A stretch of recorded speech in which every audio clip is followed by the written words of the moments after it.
Beatrice Owens kicked the saloon door open with such force that it slammed against the wall, causing every head to turn toward her as she strode through the entrance of the Dusty Rose, the finest establishment in Paradise, Nevada, in the summer of 1882. The piano player stopped mid-note, and the bartender nearly dropped the glass he was polishing. Women did not enter saloons in Paradise, not proper women anyway, and certainly not with the kind of fire blazing in their eyes that Beatrice carried like a torch. "I am here to collect what is owed to my father," she announced, her voice steady despite the trembling in her hands. The leather satchel she carried bumped against her hip as she walked straight to the poker table where Mayor Henshaw sat with 3 other men, cards fanned out before them like accusations.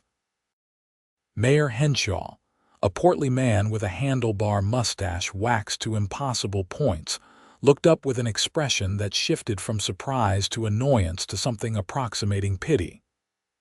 "Miss Owens, this is highly inappropriate. A lady should not be seen in such an establishment. A lady also should not have to chase down money owed to her deceased father for the horses he delivered to your ranch 3 months ago," Beatrice replied, standing her ground even as she felt the weight of dozens of eyes upon her. $600, Mayor Henshaw. That was the agreed price for those 12 horses.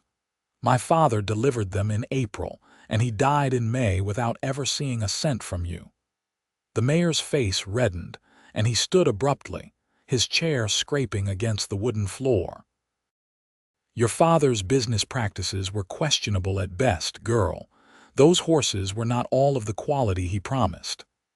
"That is a lie, and you know it," Beatrice said, her voice rising despite her best efforts to remain calm. "My father bred the finest horses in this territory. Everyone knows it. You simply thought that once he was gone you could avoid paying his daughter. You thought I would be too timid, too proper, to come after what is rightfully mine." A murmur rippled through the crowd. Some of the men nodded in agreement, while others looked away, uncomfortable with the confrontation. In the corner, a tall cowboy with dark hair and eyes the color of storm clouds watched the exchange with interest, his cards forgotten on the table before him. "Miss Owens, your behavior is unseemly," Mayor Henshaw said, lowering his voice to what he probably thought was a reasonable tone. "A woman of breeding does not make demands in public. You should be at home, learning to cook and so, preparing yourself to be a suitable wife for some patient man who can overlook this wildness in you." "Wildness," Beatrice repeated, her voice tight. "I call it justice. I call it survival. My father left me his ranch and his debts, and I cannot pay one without collecting on the other. If wanting what is rightfully mine makes me wild, then I suppose I am the wildest woman in Nevada." The mayor shook his head, his expression hardening.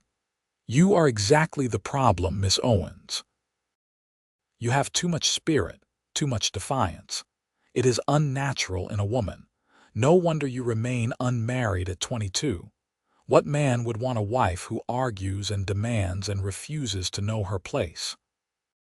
The words struck like physical blows, each one designed to wound, to diminish, to put her back in the box society had built for her. Beatrice felt heat rising in her cheeks, felt the sting of tears threatening behind her eyes, but she refused to let them fall. She had heard these criticisms before, had felt the weight of disapproval from the women in town who whispered behind their fans about a leaner Owens' daughter, the one with too much fire and not enough sense. "I will have my money, Mayor Henshaw," she said quietly. "If not today, then tomorrow. If not tomorrow, then I will hire a lawyer from Carson City. My father kept meticulous records. Every transaction is documented. You will pay what you owe." She turned on her heel, prepared to make as dignified an exit as she could manage when a voice from the corner stopped her. "I believe the lady has made her point quite clear." The tall cowboy stood, unfolding himself from his chair with the easy grace of someone who spent more time in a saddle than in buildings. He was perhaps 26 or 27, with sun-darkened skin and hands that bore the calluses of hard work. His clothes were worn but clean, and he wore his gun belt with the casual confidence of someone who knew how to use it but did not feel the need to prove it.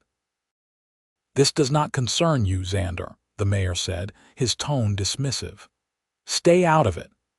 "Xander Fletcher," the cowboy said, addressing Beatrice rather than the mayor. His voice was low and measured, with a hint of something that might have been Texas in the drawl.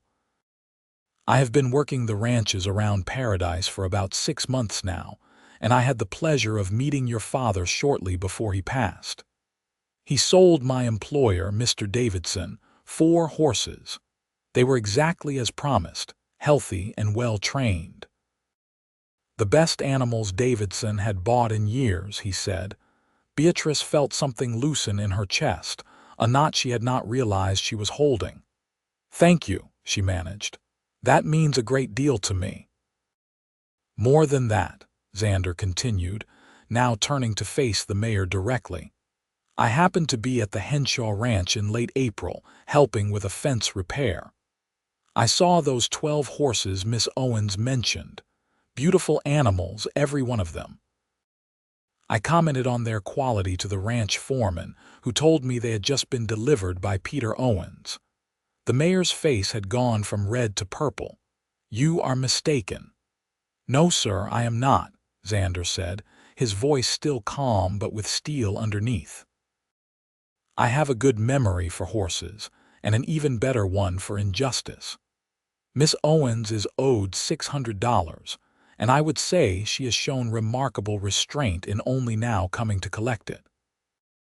Beatrice looked at this stranger who had stepped forward to defend her, this cowboy who had nothing to gain and potentially much to lose by standing against the mayor of Paradise. Most men would have looked away, would have decided that her problems were not their concern, would have agreed with the mayor that she should go home and stop causing trouble. "You are making a mistake, Fletcher," Mayor Henshaw said, his voice low and threatening. "I have influence in this town. I can make things difficult for a drifting cowboy looking for work." "I expect you can," Xander agreed. "But I also expect I can find work elsewhere if need be. I cannot, however, find a clean conscience elsewhere if I sit by and watch a young woman be cheated out of what is rightfully hers." He paused, then added, "Besides, I have a feeling that if this matter goes to a lawyer in Carson City, you would find things considerably more expensive than simply paying the debt you owe." The standoff stretched for a long moment, the saloon silent except for the ticking of the clock on the wall. Finally, Mayor Henshaw reached into his jacket and pulled out a leather wallet. He counted out bills with sharp, angry movements, slapping them down on the table. $600, he said. "Take it and go, Miss Owens, and do not expect any further business from me or mine." Beatrice moved forward, her legs feeling shaky but her resolve firm. She picked up the money, counted it carefully to ensure it was all there, then placed it in her satchel.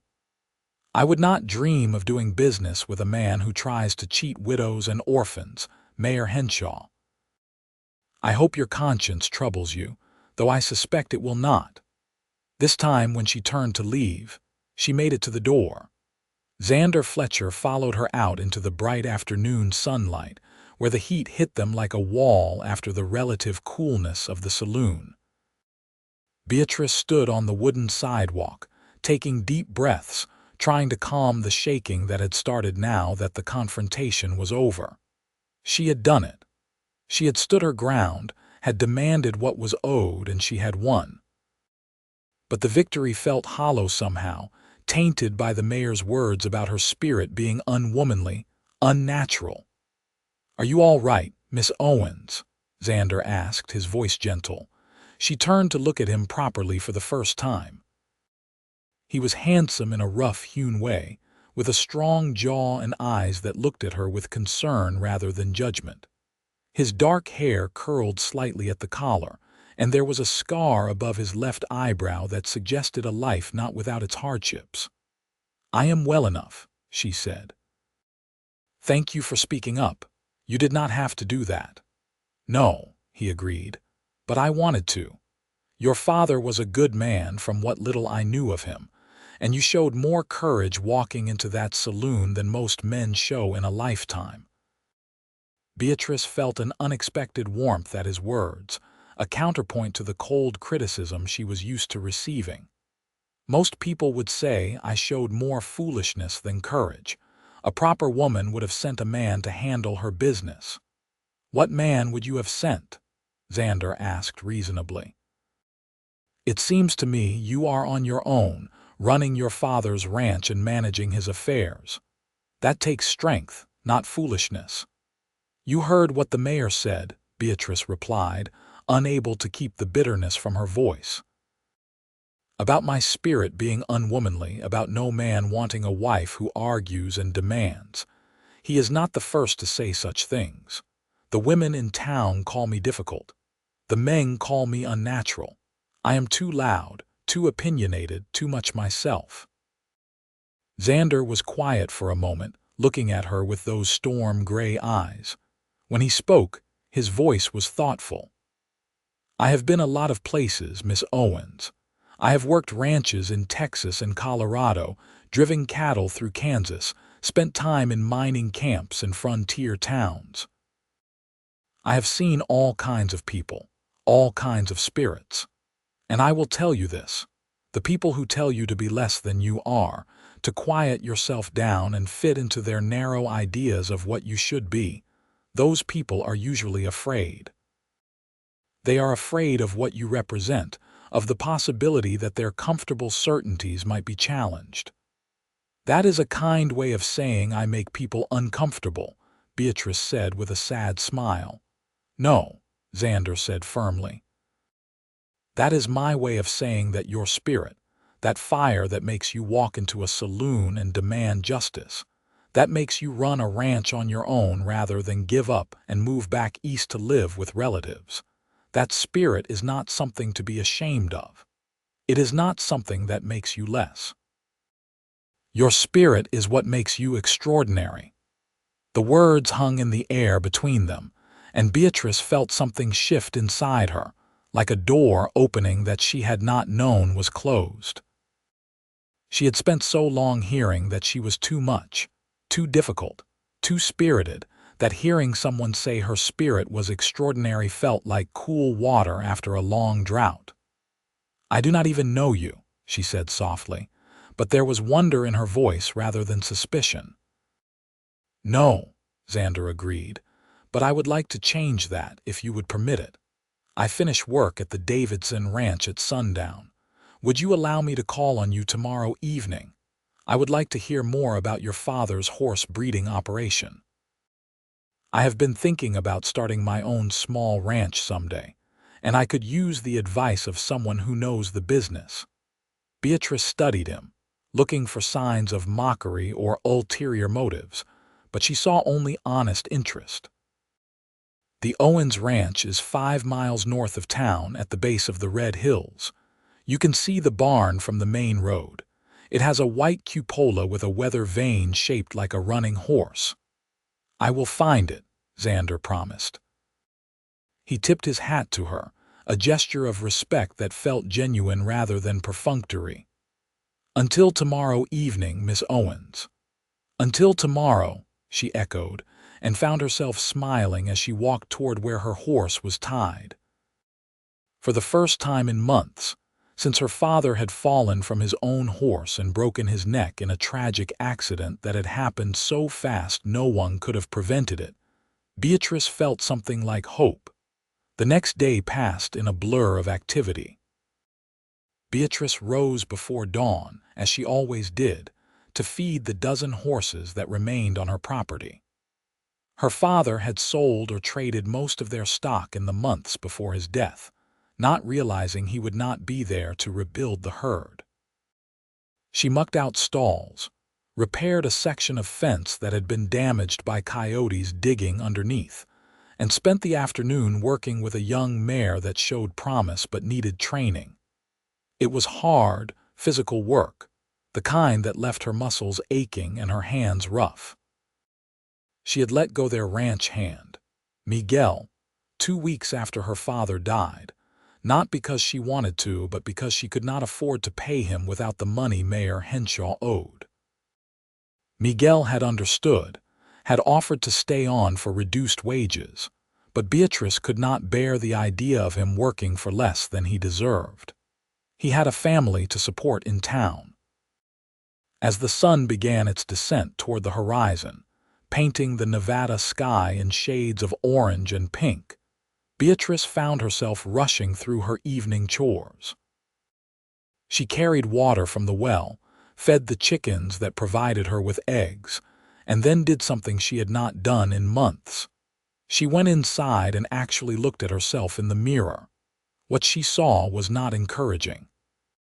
Her face was sun-browned, with freckles across her nose that no amount of lemon juice seemed to fade. Her hair, a dark auburn that her mother had always called her best feature, was pulled back in a practical braid that had bits of hay stuck in it. Her hands were calloused, her nails short and broken, and her dress was one of her father's old work shirts tucked into a split-riding skirt that scandalized the town ladies. She heated water on the stove and washed quickly, scrubbing away the day's dirt and sweat. She changed into her one good dress, a simple blue cotton that her mother had made for her 3 years ago before the fever had taken her. It was worn at the cuffs and a bit tight in the shoulders, but it was clean and whole. She unbraided her hair, brushed it until it shone, and then pinned it up in a style that was only slightly old-fashioned. By the time she heard hoofbeats on the road, the sun was setting, and Beatrice had worked herself into a state of nervous anticipation.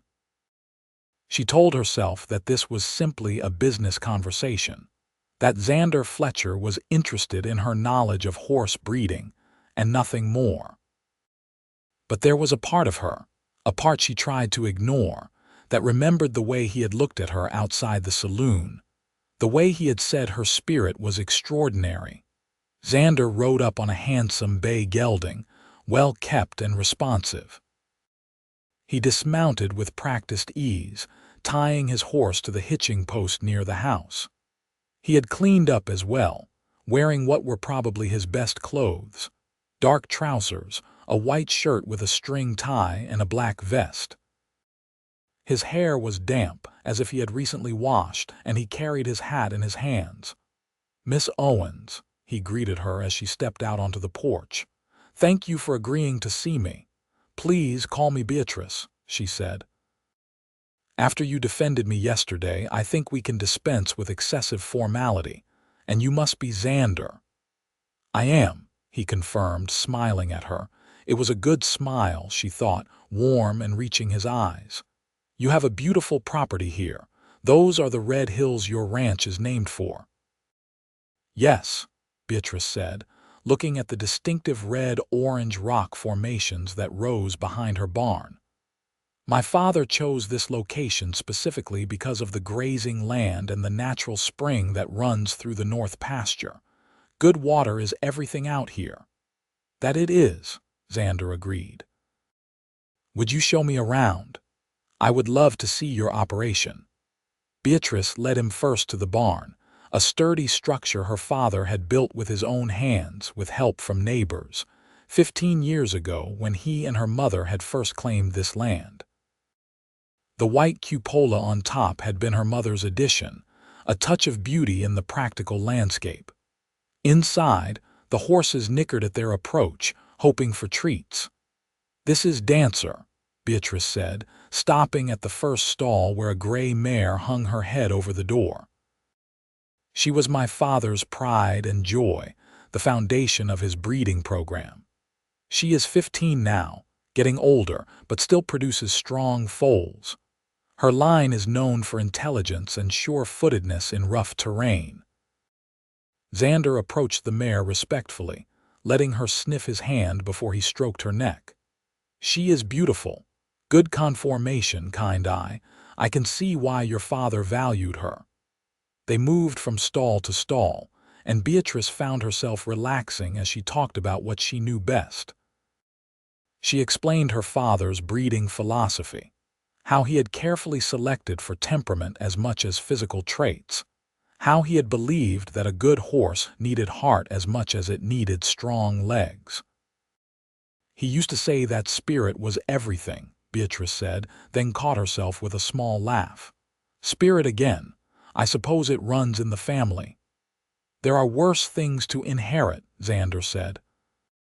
He was leaning against a stall door, watching her with an attention that made her feel simultaneously self-conscious and valued. "How many horses do you have currently?" 12, counting Dancer, Beatrice said. "I had to sell 8 last month to pay other debts. The money from Mayor Henshaw will keep me going for a while, but I need to start breeding and selling again. The problem is that I do not have a stallion. My father was boarding one from a ranch in California, but the owner took him back after my father died." "What will you do?" Xander asked. Beatrice took a deep breath. "There is a wild stallion that has been seen in the hills north of here. He runs with a small herd of mares. By law, wild horses are free for the taking if you can catch them. I have been watching this stallion for weeks, studying his patterns. He is magnificent, Xander. Black as midnight, with the build and bearing of a fine Spanish horse. I think there is Barb or Andalusian somewhere in his bloodline, animals that escaped from the Spanish missions decades ago and have been running wild ever since." "You are planning to catch a wild stallion," Xander said slowly. "By yourself." "I do not have much choice," Beatrice replied, hearing the defensiveness in her own voice. "I cannot afford to buy a quality stallion, and I need one if I am going to rebuild my father's breeding program. That wild horse represents my best chance." Xander was quiet for a moment, and Beatrice braced herself for the criticism she was sure was coming. Every person she had mentioned this plan to had told her she was insane, that a woman could not possibly break a wild stallion, that she would get herself killed trying. But Xander surprised her. "When do you plan to make your attempt?" he asked. "I have built a catching pen in the canyon where he likes to water," Beatrice said. "It is a natural funnel with rock walls on 3 sides. I just need to get him moving in the right direction and close the gate behind him once he is in. I was planning to try the day after tomorrow, early in the morning when the herd comes down from the hills to drink."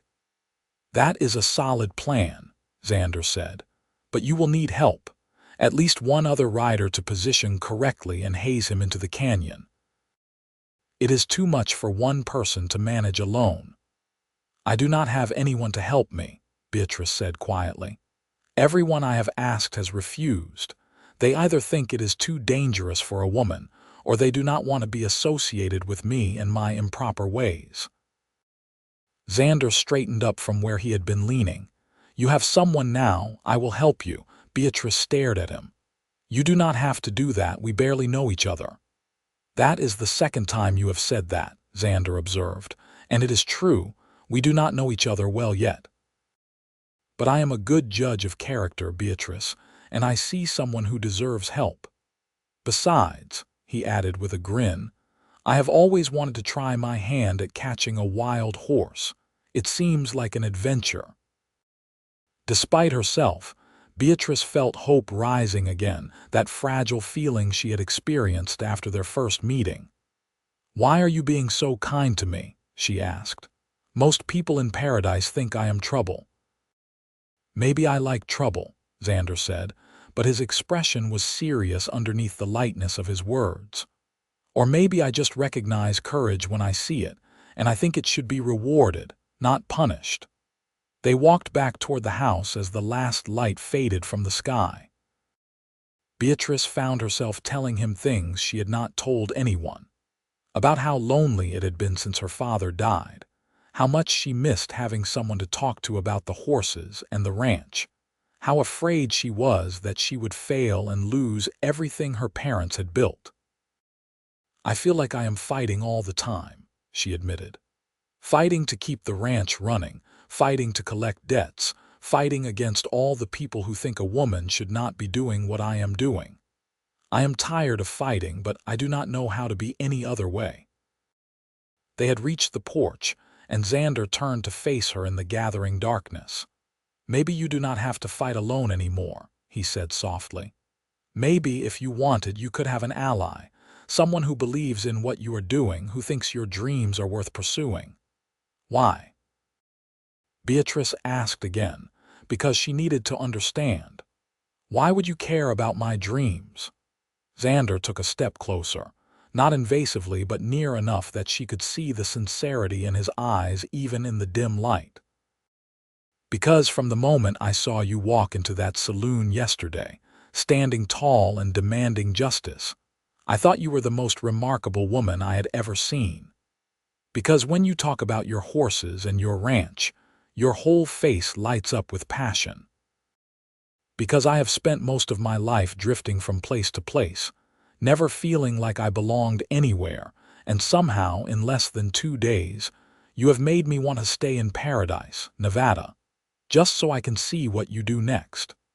Beatrice's breath caught in her throat. No one had ever spoken to her like this, had ever seen her determination as attractive rather than off-putting.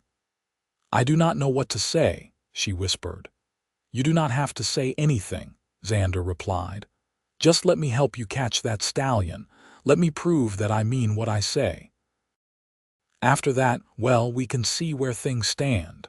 "All right," Beatrice agreed. "Day after tomorrow, an hour before dawn.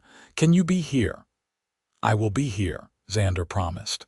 He took her hand, the gesture formal but the warmth of his touch anything but, and raised it briefly to his lips. "Good night, Beatrice Owens. Thank you for the most enjoyable evening I have spent in a very long time." He rode away into the darkness, and Beatrice stood on her porch watching the shadow of horse and rider disappear down the road. She touched her hand where he had kissed it, feeling foolish and thrilled in equal measure. She barely knew this man, this drifting cowboy who had appeared in her life like something out of a dime novel. But there was something about him, something steady and real beneath the romance of his words. She went inside, banked the fire in the stove, and climbed the narrow stairs to her bedroom under the eaves. Through the window, she could see stars scattered across the Nevada sky like diamonds on black velvet. Somewhere out there, the wild stallion she planned to catch was running through the hills with his herd, free and magnificent. And somewhere closer, Xander Fletcher was riding back to the Davidson ranch, perhaps thinking of her the way she was thinking of him. The idea seemed impossible, too good to be true. But as Beatrice lay in her bed, the bed that had been her mother's and her grandmother's before her, she allowed herself to hope that maybe, just maybe, her life was about to change in ways she had not dared to imagine.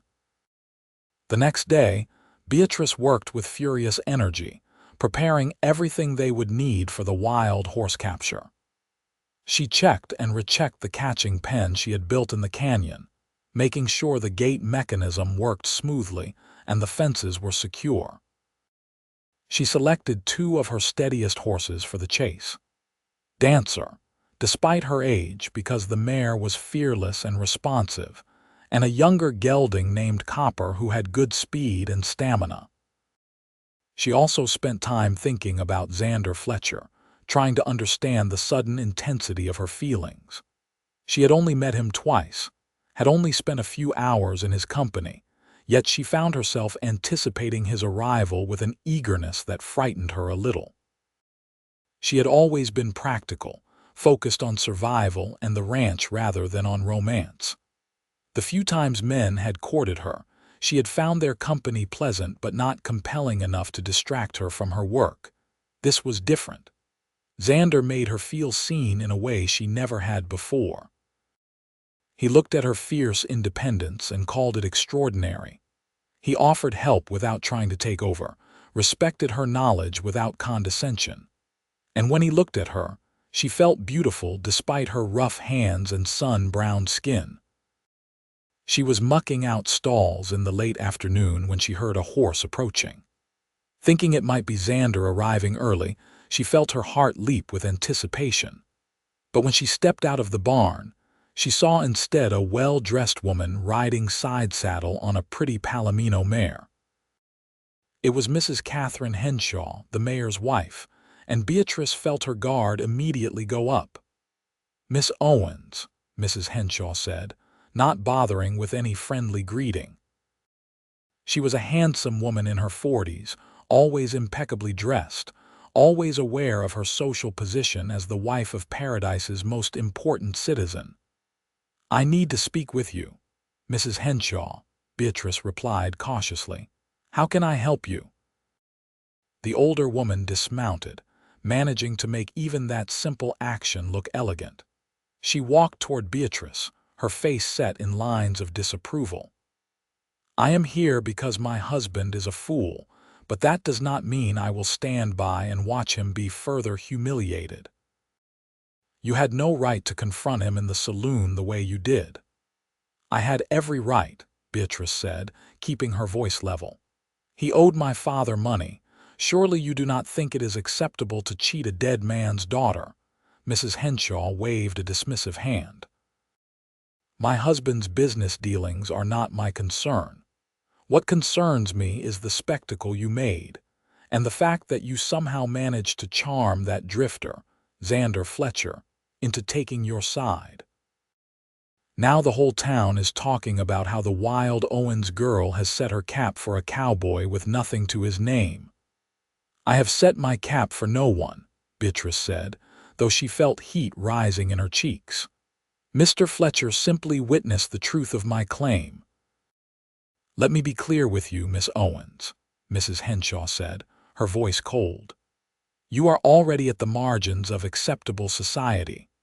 Your insistence on running this ranch alone, wearing men's clothing, doing men's work, it has been tolerated only because of the respect people had for your father. But if you pursue a relationship with a vagrant cowboy, if you continue to make scenes and reject the conventions that keep society functioning, you will find yourself completely ostracized. No one will do business with you. No one will help you when you need it. You will lose everything." "Is that a threat?" Beatrice asked, anger making her voice sharp. "It is a warning," Mrs. Henshaw replied, "from someone who understands how this world works better than you do. A woman alone needs allies, Miss Owens. She needs the goodwill of respectable people. You cannot survive on defiance and pride. I would rather lose everything than compromise who I am to please people like you," Beatrice said, the words coming from some deep place of conviction. "I am not going to apologize for standing up for myself. I am not going to pretend to be weak and helpless when I am neither of those things. And I am certainly not going to reject the friendship of a good man because you think he is beneath me." Mrs. Henshaw's expression hardened. "Then you are an even greater fool than I thought. When this ranch fails, and it will, do not come crying to the respectable people of Paradise for help. You will have made your choice." She remounted her horse with the same practiced grace and rode away without another word. Beatrice watched her go, feeling shaken despite her brave words. Mrs. Henshaw was right about one thing. She was alone, and she was vulnerable. If the townspeople turned against her completely, if they refused to do business with her or help her in emergencies, she could lose the ranch no matter how hard she worked. But what was the alternative? To become small and quiet, to apologize for wanting what was hers, to reject Xander because he was not rich or established enough to satisfy the social requirements of people she did not even respect. The very thought made her feel sick. She was still standing in the yard, wrestling with these thoughts, when she heard another horse. This time it was Xander, arriving on his bay gelding in the golden light of late afternoon. He took one look at her face and immediately dismounted. "What happened?" he asked, concern evident in his voice. Beatrice told him about Mrs. Henshaw's visit, about the threats and warnings. As she spoke, she watched his face, half afraid that he would reconsider his offer of help, would decide that she was too much trouble, too controversial to be associated with. But Xander's expression only grew more determined. "That woman has no right to threaten you," he said.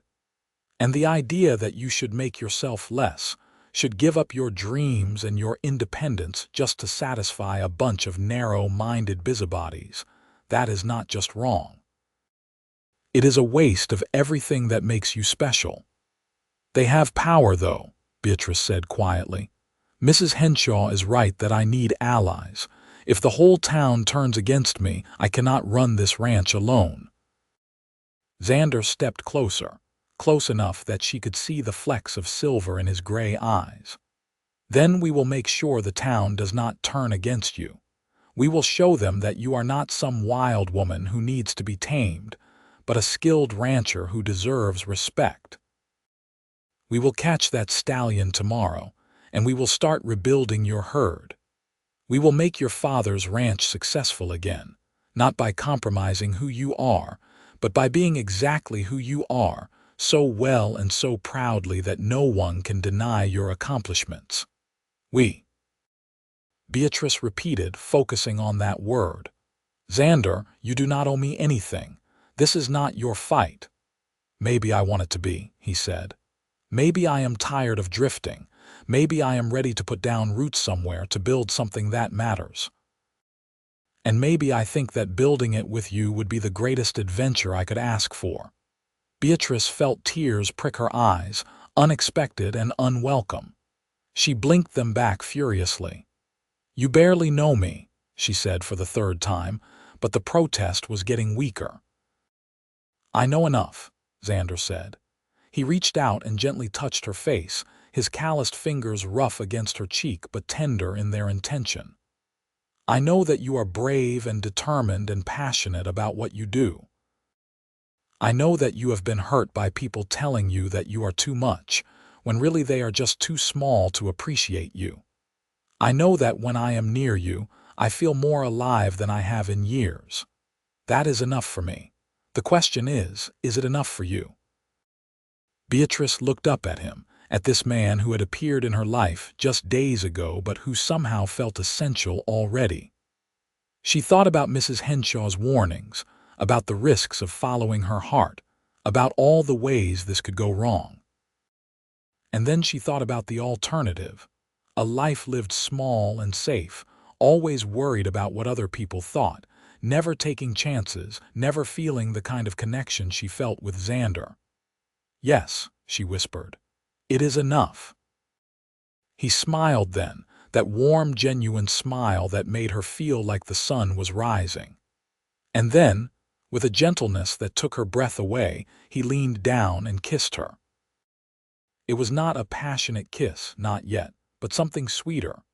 A promise, an affirmation, the beginning of something neither of them fully understood but both wanted to explore. When they pulled apart, Beatrice found herself laughing, surprising herself with the sound.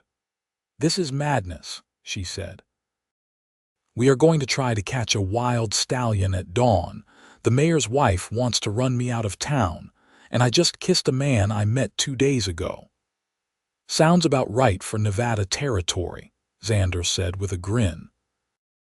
"Now, show me exactly where this catching pen is and how you want to run this operation tomorrow. If we are going to do this, we are going to do it right." They spent the remaining daylight hours planning every detail of the capture. Xander proved to have considerable knowledge of wild horse behavior, gained from years of working on ranches across the West. Together, they refined Beatrice's plan, identifying the best positions for each rider, discussing contingencies if the stallion bolted in an unexpected direction. As darkness fell, Beatrice insisted that Xander stay for supper. It was a simple meal, just beans and cornbread with dried apples for dessert, but they ate it together at her small kitchen table and talked about everything and nothing. Xander told her about growing up in Texas, about losing his own parents to cholera when he was 19, about the years of drifting that had followed as he tried to figure out what to do with his life. "I have been saving my wages," he told her. "Living cheap, not spending on whiskey or gambling like a lot of the other cowboys. I have almost enough to buy a small piece of land, maybe start my own place. But I never knew where I wanted to settle down, never found a place that felt like home. Until now." "Paradise is not much of a town," Beatrice said, "and my ranch is barely hanging on." "Paradise has you," Xander replied simply. "That makes it more than enough." They sat in comfortable silence for a while, and then Xander said he needed to head back to the Davidson ranch. "I will be here before dawn," he promised. "Get some rest. Tomorrow is going to be demanding." After he left, Beatrice did try to sleep, but her mind was too full of thoughts. About the capture attempt, about Xander, about the future that suddenly seemed to hold possibilities she had not dared to consider. She must have eventually dozed off because she woke to the sound of a rooster crowing, announcing the approaching dawn. She dressed quickly in her practical riding clothes. Split skirt, boots, one of her father's old shirts, and a wide-brimmed hat to keep the sun off. She braided her hair tightly to keep it out of the way. By the time she had the horses saddled and ready, she could hear hoofbeats approaching through the pre-dawn darkness. Xander arrived exactly when he said he would, looking alert and ready despite the early hour. He had brought rope and additional tack, showing a thoroughness that Beatrice appreciated. They loaded the supplies onto the horses and set out toward the canyon where the wild herd watered. The world was still half dark, that strange blue time between night and day when the stars were fading, but the sun had not yet broken the horizon. They rode in silence, saving their energy and not wanting to spook any animals with unnecessary noise. The air was cool, but Beatrice knew it would turn hot once the sun rose. They reached the canyon as the sky was beginning to lighten in the east. Beatrice led them to a vantage point where they could watch the approach to the catching pen without being easily seen. They dismounted and waited, speaking in whispers. "How often does the herd come this way?" Xander asked. 3 or 4 times a week," Beatrice replied. "This is the best water source in the area during the dry season. They usually arrive around sunrise." They did not have to wait long. As the sun's first rays touched the tops of the red hills, Beatrice heard the sound she had been listening for. The thud of hooves on hard, packed earth, the snort and whinny of horses. The herd appeared, moving down from the hills in a loose group. There were about 20 animals in all, mostly mares and younger horses, led by the magnificent black stallion. Even from a distance, Beatrice could see why she had become obsessed with capturing this animal. He was larger than the others, powerfully built, with a proud arch to his neck and a flowing mane and tail. He moved with the confidence of a leader, alert but unafraid, surveying his domain. "That is one beautiful horse," Xander breathed. "You are not exaggerating." The herd moved toward the water source, which Beatrice had deliberately positioned to flow through her catching pen. It had taken her weeks to construct the pen, using natural rock formations and building sturdy wooden fences across the gaps. The entrance was wide and inviting, not obviously a trap. The trick would be getting the stallion inside and closing the gate before he realized what was happening. "Ready," Beatrice whispered. Xander nodded. They had planned this carefully. Beatrice would circle around to the far side of the herd while Xander would remain in position to close the gate. When the horses were inside the pen and drinking, Beatrice would show herself, startling them into motion. If everything went right, the stallion would bolt deeper into the pen rather than back toward the entrance, and Xander would swing the gate closed. Of course, as Beatrice knew well, things rarely went exactly according to plan.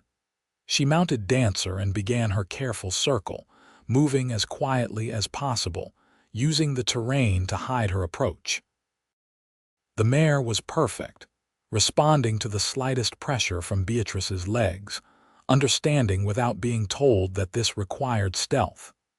It took nearly 20 minutes to get into position, 20 minutes during which Beatrice's heart hammered so hard she was sure the horses would hear it. Finally, she was where she needed to be. The herd had moved into the catching pen and was drinking deeply from the spring. The stallion was at the back, having let his mares and foals drink first. It was now or never. Beatrice urged Dancer forward, breaking from cover with a shout. The effect was instantaneous. The herd exploded into motion, horses scattering and running. But instead of running deeper into the pen as expected, the stallion wheeled and charged directly toward the entrance, toward freedom. Beatrice's heart sank as she realized their plan was failing. But then she saw Xander, saw him mounted now and positioned to cut off the stallion's escape. The black horse swerved, trying to evade him, but Xander was skilled and his bay gelding was quick. They hazed the stallion back, forcing him to turn. The stallion reared, screaming his fury, a wild sound that echoed off the canyon walls. For a moment, Beatrice thought he would charge right through them, would risk injury to himself and their horses in his determination to remain free. But then some instinct made him turn again, and this time he ran deeper into the pen, looking for another escape route. Xander was already moving, racing toward the gate. He swung it closed just as the first of the mares tried to follow the stallion out. The sound of the gate latching was the sweetest sound Beatrice had ever heard. They had done it. They had caught him. The next hour was chaos as they worked to separate the stallion from the rest of the herd, guiding the other horses out of the pen and sending them running back to the hills. The stallion fought every moment, charging the fences, rearing and striking, making it clear that he did not accept his captivity. "He has got heart," Xander said, admiration in his voice as they watched the magnificent animal from outside the pen. "This is not going to be an easy horse to gentle." "Nothing worth doing is easy," Beatrice replied. She was tired, dusty, and bruised from the wild ride, but she was grinning. "I will take my time with him, work slowly, earn his trust rather than breaking his spirit." "Your spirit recognizes his," Xander observed. "Both of you too wild for your own good, both of you refusing to be less than you are." Beatrice looked at him, at this man who somehow understood her in ways no one else ever had. "Thank you," she said, "for believing in me, for helping me do this." "Thank you for letting me," Xander replied. He reached over and took her hand, dusty and rope burned as it was. "Beatrice, I meant what I said. I want to stay in paradise. I want to help you build this ranch back up. I want to see what we could be together." "But you do not even know if I can make this work," Beatrice protested, though her heart was singing. "The ranch could still fail. I could lose everything." "Then we would lose it together," Xander said, "and we would find a way to start over, but I do not think it is going to fail. I think you are going to succeed because you are too stubborn to do anything else, and I want to be there when you do." They rode back to the ranch together, making plans as they went. They would need to build a proper corral for the stallion, something stronger than her current fences. They would need to work with him daily, patiently, until he was gentle enough to work with the mares. It would take months, maybe longer, but the reward would be worth it. A foundation stallion for a rebuilt breeding program. Over the next weeks, Beatrice and Xander fell into a rhythm. Xander gave notice at the Davidson Ranch, explaining that he was going to try his hand at starting his own place. "Mr. Davidson," a fair man, understood and wished him well. Xander took the money he had been saving and bought a small parcel of land adjacent to Beatrice's property, land that had good grass and access to water. They worked together every day, and as they worked, they talked. Beatrice learned about Xander's dreams of breeding horses that were both beautiful and practical, animals that could work cattle or pull a plow, but also had the speed and spirit of the wild herds. Xander learned about Beatrice's mother, who had been a schoolteacher before marrying her father, who had taught Beatrice to read from Shakespeare and Dickens, who had believed that women could be both feminine and strong. The wild stallion, whom Beatrice named Midnight, slowly began to accept their presence. Beatrice worked with him using methods her father had taught her, based on patience rather than force. She spent hours just sitting near his corral, letting him get used to her scent and voice. Gradually, he stopped trying to break through the fence every time she approached. Eventually, he began to accept treats from her hand. The town of Paradise watched these developments with interest. Some people, the ones who had always looked down on Beatrice, shook their heads and predicted disaster. But others, especially some of the ranchers who had respected her father, began to take notice. When word spread about the wild stallion she had caught and was training, several people approached her about breeding their mares to him once he was ready. Mrs. Henshaw remained an adversary, using her social position to try to isolate Beatrice. But Beatrice discovered that she had more allies than she knew. Mrs. Davidson, the wife of Xander's former employer, made a point of inviting Beatrice to a ladies' tea, a public gesture of support that carried weight. Several of the town's merchants, including the blacksmith and the feed store owner, made it clear that they would continue to do business with her regardless of the mayor's wife's opinions. And through it all, Beatrice and Xander grew closer. Their relationship deepened from attraction to friendship to something that felt like love, though neither of them had quite said the word yet.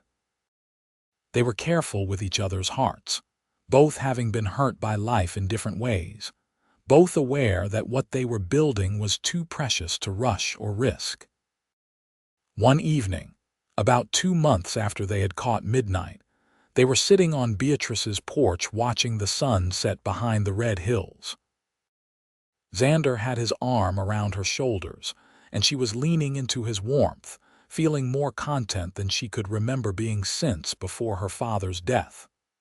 "I think Midnight is ready to be introduced to the mares," Beatrice said.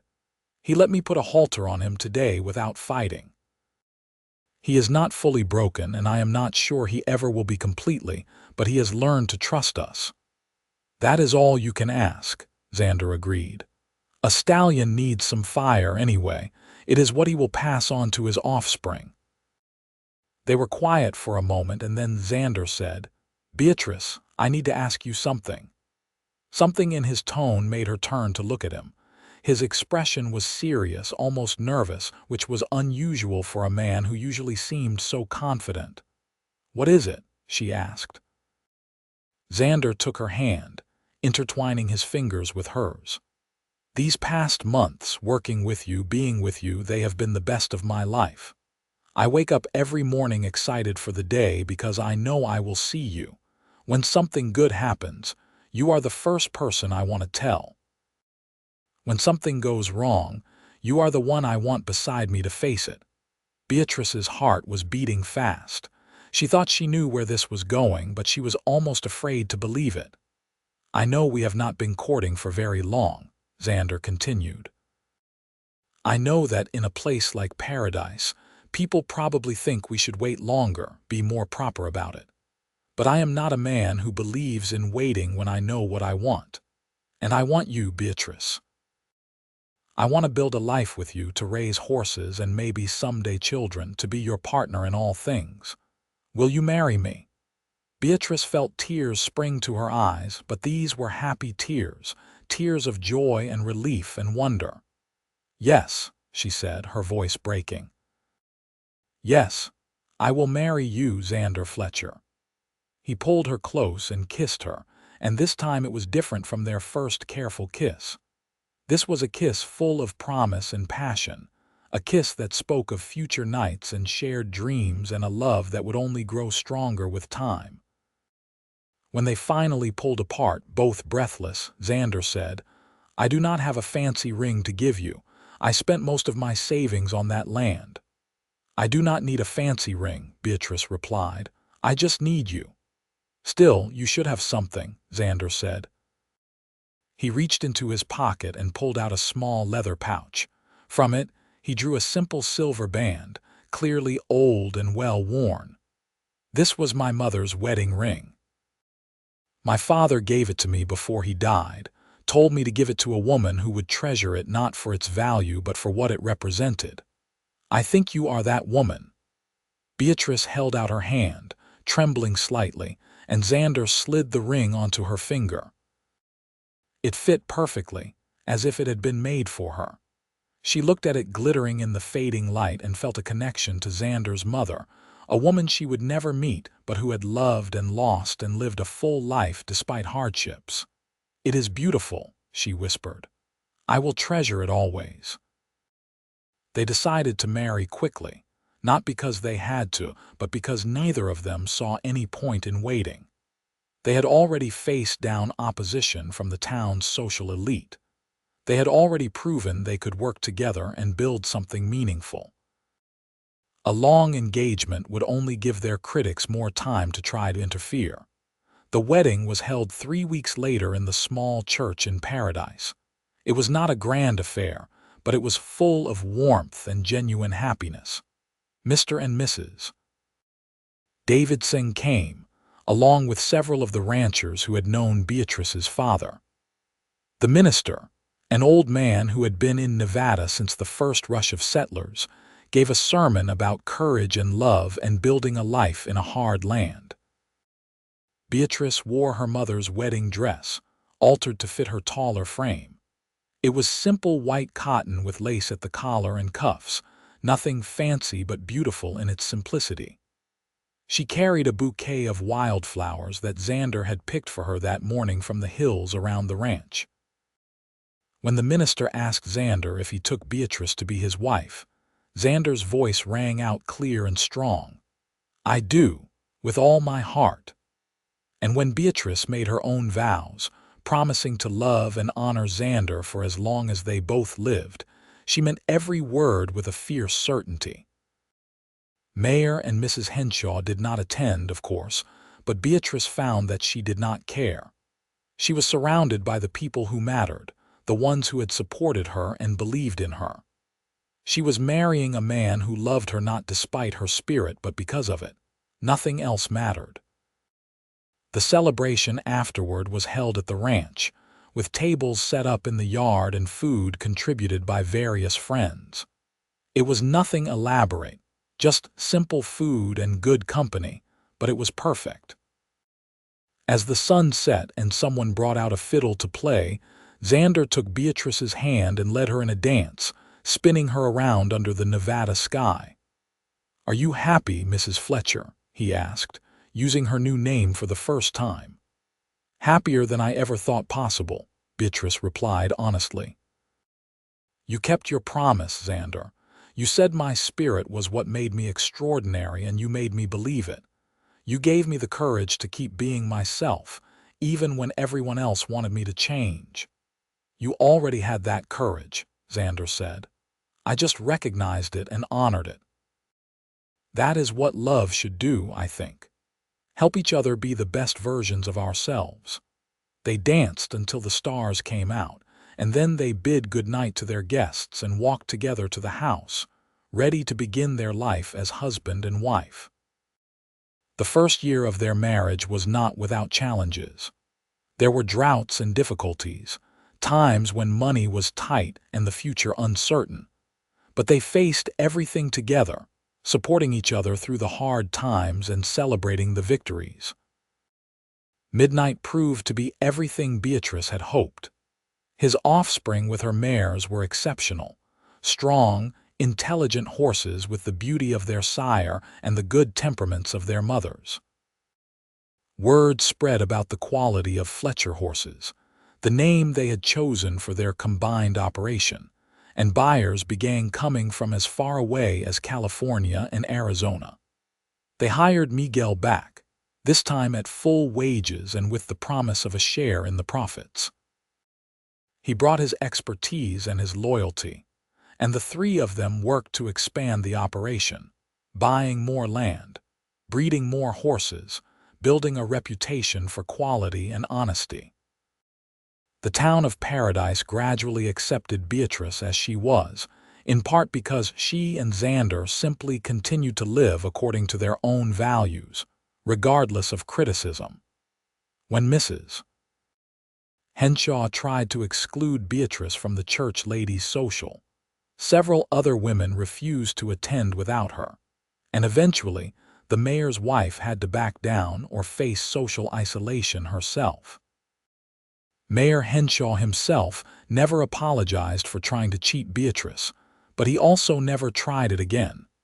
He learned, as did others, that the Fletcher Ranch was a place where deals were honored and work was valued above social status. Gradually, grudgingly, he came to respect what they had built.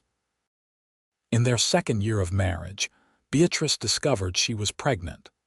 The news filled her with both joy and terror. She had always wanted children, but her own mother had died when Beatrice was young, and she had no female relatives nearby to guide her through pregnancy and motherhood. Xander was both thrilled and worried, hovering over her as she continued to work on the ranch. They argued about this, their first real disagreement as a married couple. "You cannot keep breaking horses when you are carrying a child," Xander insisted. "I am not breaking horses, I am training them," Beatrice replied stubbornly. "And I am pregnant, not ill. I can still work." They compromised as they had learned to do. Beatrice agreed to limit her work with the horses to the gentler animals, and to let Miguel and Xander handle the more difficult training. But she refused to become an invalid, continued to work in the barn and the house, continued to manage the business side of the ranch. As her pregnancy progressed, she found herself thinking about her own mother, wishing desperately that she could ask her advice, could tell her about the life she had built and the man she had married. One evening, sitting on the porch with Xander as they often did, she spoke these thoughts aloud. "I wish my mother could have met you," she said. "I think she would have loved you. She always told me not to settle for a man who wanted to diminish me. She said I should wait for someone who could handle all of me, fire and all." "I wish I could have met her too," Xander replied, his hand resting gently on her swollen belly.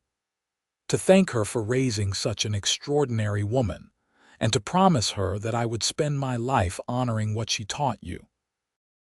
Their son was born on a crisp October morning in 1883, after a labor that was long and difficult but ultimately successful.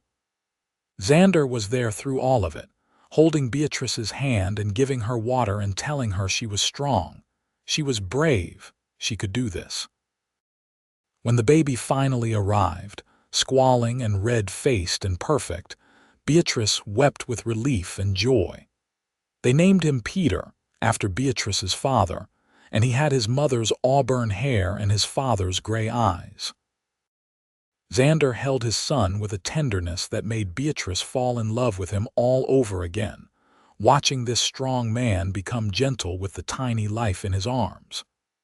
"He has his mother's spirit already," Xander said, laughing as the baby grabbed his finger with surprising strength. "Look at that grip. He is going to be a horseman for sure." Motherhood changed Beatrice in ways she had not expected. She discovered reserves of patience she had not known she possessed, learned to function on little sleep, found that her heart could expand to hold even more love than she had thought possible. But she did not lose herself in motherhood. With Xander's support and Miguel's help, she continued to work on the ranch, to train horses and manage the business. sometimes with Peter strapped to her back in a carrier Xander had fashioned for her. The sight of Beatrice riding across the ranch with a baby on her back scandalized some of the more traditional women in Paradise, but it also inspired others. Several younger women approached her, asking for advice about how to maintain their own interests and skills after marriage. Beatrice found herself becoming an inadvertent advocate for women who wanted more than society typically offered them. When Peter was 2 years old, Beatrice became pregnant again. This time, the pregnancy was easier, perhaps because she knew what to expect. Their daughter was born in the spring of 1886, a beautiful child with her father's dark hair and her mother's fierce determination evident from the moment she took her first breath. They named her Elena, after Beatrice's mother, and called her Ellie.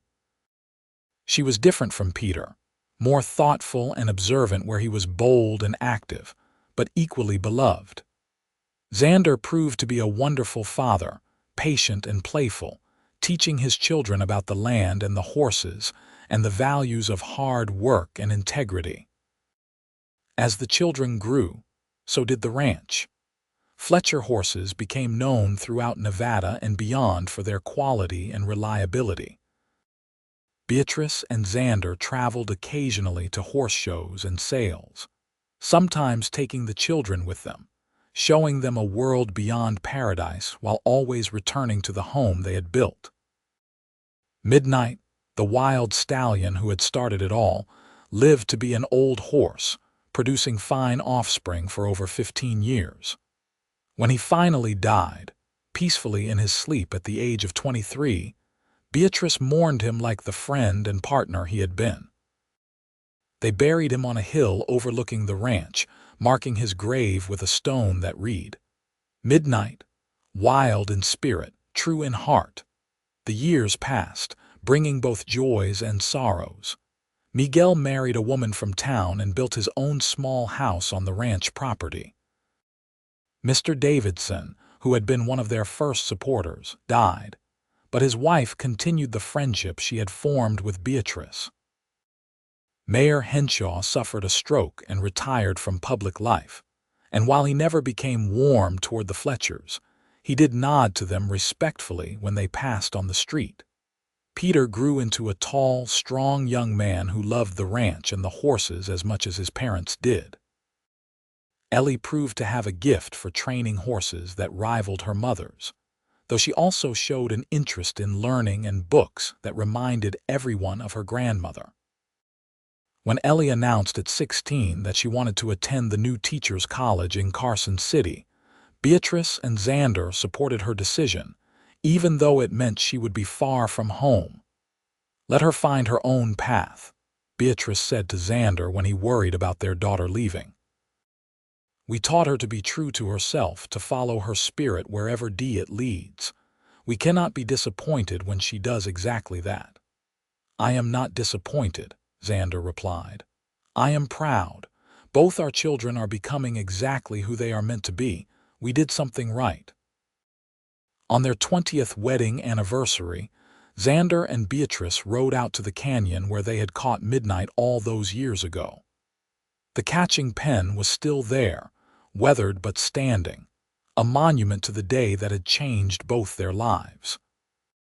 They dismounted and stood looking out over the land they had worked so hard to keep and build.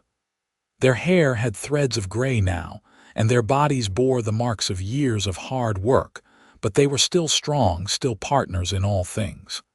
"You ever regret it?" Beatrice asked. "Giving up your wandering ways to settle here with me?" Xander pulled her close, kissing the top of her head. "Not for a single moment.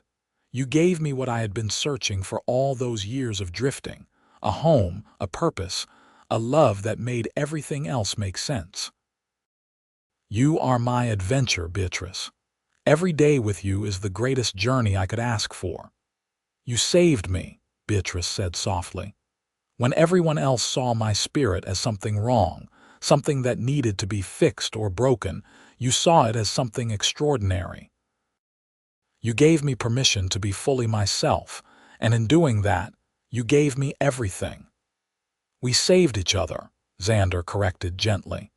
"You gave me a reason to stop running, showed me that putting down roots did not mean giving up freedom. You taught me that love is not about possession or control, but about partnership and respect. We built something beautiful together, Beatrice, and it is not just this ranch. It is our family, our life, the example we are setting for our children about what love can be." They stood there as the sun set, painting the Nevada sky in brilliant shades of orange and gold, the same sky that had watched over them through all the years of struggle and triumph, of challenge and joy. They had faced down poverty and prejudice, had worked through disagreements and difficulties, had built a life from almost nothing through sheer determination and love. The ranch they had saved and expanded now covered over 3,000 acres. They employed 5 full-time ranch hands in addition to Miguel, who had become their partner in the business. Fletcher horses were sold across the West, known for their quality and the integrity of the people who bred them.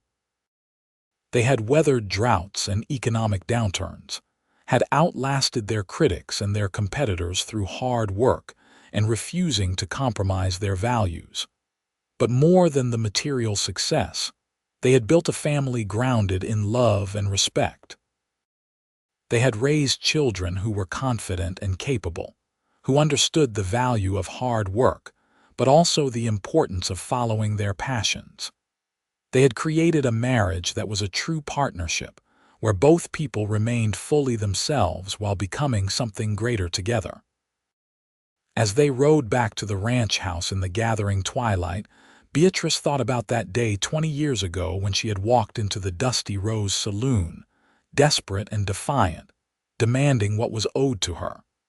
She had been so young, so alone, so afraid despite her brave words. She could never have imagined that the tall cowboy watching from the corner would become her husband, her partner, the father of her children, the love of her life. "What are you thinking about?" Xander asked, noticing her thoughtful expression. "About how one moment can change everything," Beatrice replied. "How standing up for myself, even when everyone told me I was wrong to do it, led me to you. How your willingness to see me as I truly was, rather than as society said I should be, gave me the courage to become everything I was meant to be." "Your spirit is what makes you extraordinary," Xander said, echoing the words he had spoken to her all those years ago. "That was true then, and it is true now. And I thank God every day that you let me into your life, that you took a chance on a drifting cowboy with more dreams than dollars." They reached the ranch as the first stars appeared in the darkening sky. The house they had expanded and improved over the years glowed with warm lamplight. Through the windows, they could see Peter inside, looking over breeding records for the next season's planning. This was home, this was family, this was the life they had built together. That night, lying in bed with Xander's arm around her, Beatrice thought about all the people who had told her she needed to change, needed to be less spirited, less opinionated, less herself. She thought about how close she had come to believing them, to trying to make herself smaller to fit into their narrow expectations. And she thought about how grateful she was that she had not listened, that she had held onto herself long enough for Xander to come along and remind her that her spirit was not a flaw but a gift. "I love you," she whispered into the darkness.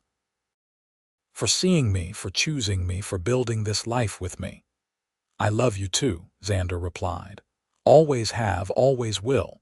You are my extraordinary woman, Beatrice Fletcher, and I am the luckiest man alive." The years continued to pass, bringing new challenges and new joys. Peter married a smart, capable woman named Sarah, who proved to be as skilled with horses as her husband. And together, they took over more and more of the day-to-day operations of the ranch, allowing Beatrice and Xander to finally slow down a little. Ellie became a teacher, just as her grandmother had been, and though she lived in Carson City, she visited often, bringing stories of her students and her own growing independence. Grandchildren arrived, first Peter and Sarah's twin boys, then a daughter, and later Ellie married a newspaper editor and had 2 children of her own. The ranch house that had once been so quiet after Beatrice's father died was now regularly full of noise and laughter, of children running and playing, of family gatherings that stretched from morning until late at night. Beatrice taught her grandchildren to ride, just as she had taught their parents, starting them on gentle horses and gradually building their skills and confidence. She told them stories about their great-grandfather Peter Owens, about the wild stallion Midnight, about the early days when she and Xander had struggled to keep the ranch going. She wanted them to know their history, to understand that the comfortable life they enjoyed had been hard-won, built on courage and determination and love. On a warm summer evening in 1903, Beatrice and Xander sat on their porch, now weathered and familiar after more than 20 years of such evenings. They were in their 60s now, their children grown and successful, their grandchildren healthy and happy. They had lived long enough to see the turn of the century, to witness the Nevada Territory become a state, to watch the wild frontier they had known gradually transform into something more settled and civilized. "You remember what Mrs. Henshaw told me all those years ago?" Beatrice asked. "About how I would lose everything if I did not conform, if I did not become the kind of woman she thought I should be," Xander chuckled. "I remember. She was wrong about everything, as it turns out. You did not lose anything by being yourself. You gained a life most people only dream about." "We gained it," Beatrice corrected. "Together. I could not have done any of this without you, Xander. Your faith in me, your willingness to stand beside me instead of trying to control me or change me, that made all the difference." "You would have found a way," Xander said with certainty. "You are too stubborn to do anything else. But I am grateful I got to be part of your journey, to watch you build this legacy. Our grandchildren are growing up knowing that women can be strong and capable, that they do not have to choose between being true to themselves and being loved. That is because of you, because of the example you have set." They sat in comfortable silence, watching the sun set behind the red hills that had given the ranch its name all those years ago. Beatrice thought about the young woman she had been, angry and afraid and determined to survive. She thought about the cowboy who had seen beyond her defensive anger to the strength and passion underneath. She thought about all the years between then and now, the struggles and the triumphs, the ordinary days and the extraordinary moments. "Thank you," she said softly, "for telling me my spirit was what made me extraordinary, for loving me not despite who I am but because of it. You gave me the greatest gift anyone can give another person, the freedom to be completely myself." "And you gave me a home," Xander replied. "A place to belong, a purpose, a love that has been the foundation of everything good in my life. We were both searching for something, Beatrice, and we found it in each other." As the stars began to appear in the darkening sky, Beatrice leaned against her husband, feeling his steady heartbeat beneath her cheek. They had built something extraordinary together, not just a successful ranch but a life full of love and meaning. They had raised children who were confident and capable, who knew that they could be true to themselves and still find love and success. They had created a legacy that would continue long after they were gone. The wild spirit that had once made Beatrice a pariah in paradise had become her greatest strength. It had given her the courage to fight for what was hers, to stand up to injustice, to refuse to be diminished or controlled. And it had led her to a love that celebrated that spirit, that nurtured it and helped it flourish. In the years that followed, Beatrice and Xander continued to be active in their community and on their ranch, though Peter increasingly took over the daily operations. They became elder statesmen of sorts, known throughout Nevada for their contributions to horse breeding, and for their example of what a true partnership in marriage could look like. Young couples often sought their advice, and Beatrice always told them the same thing. Find someone who loves you for who you are, not for who they think you should be, and be that person for them in return. When Beatrice was 72 years old, she fell ill with pneumonia. Despite Xander's desperate care and the best doctor they could find, she grew weaker. On a quiet spring morning, with Xander holding her hand and their children and grandchildren gathered around her bed, Beatrice Fletcher passed away peacefully. Xander was devastated by the loss, as anyone would be after losing their partner of nearly 40 years. But he took comfort in their children and grandchildren, in the legacy they had built together, in the knowledge that he had been privileged to love and be loved by an extraordinary woman. He lived another 5 years, during which time he told anyone who would listen stories about his remarkable wife, about her courage and her spirit, about how she had been ahead of her time, and how the world had finally caught up to her. When Xander died, peacefully in his sleep at the age of 77, he was buried beside Beatrice on the hill where midnight had been laid to rest decades earlier. Their headstone reads simply, "Xander and Beatrice Fletcher, partners in life, love, and legacy." The Fletcher Ranch continued to thrive under Peter's management, and eventually under his children's leadership. The story of how it had been saved and built by a spirited woman, and the cowboy who loved her, became family legend, told and retold to each new generation. Ellie ensured that her mother's story was preserved by writing a memoir about Beatrice's life, a book that inspired countless women to stand up for themselves, to refuse to be diminished, to embrace their own spirits regardless of what society said they should be. In the small church in Paradise, Nevada, there is a stained glass window donated by the Fletcher family.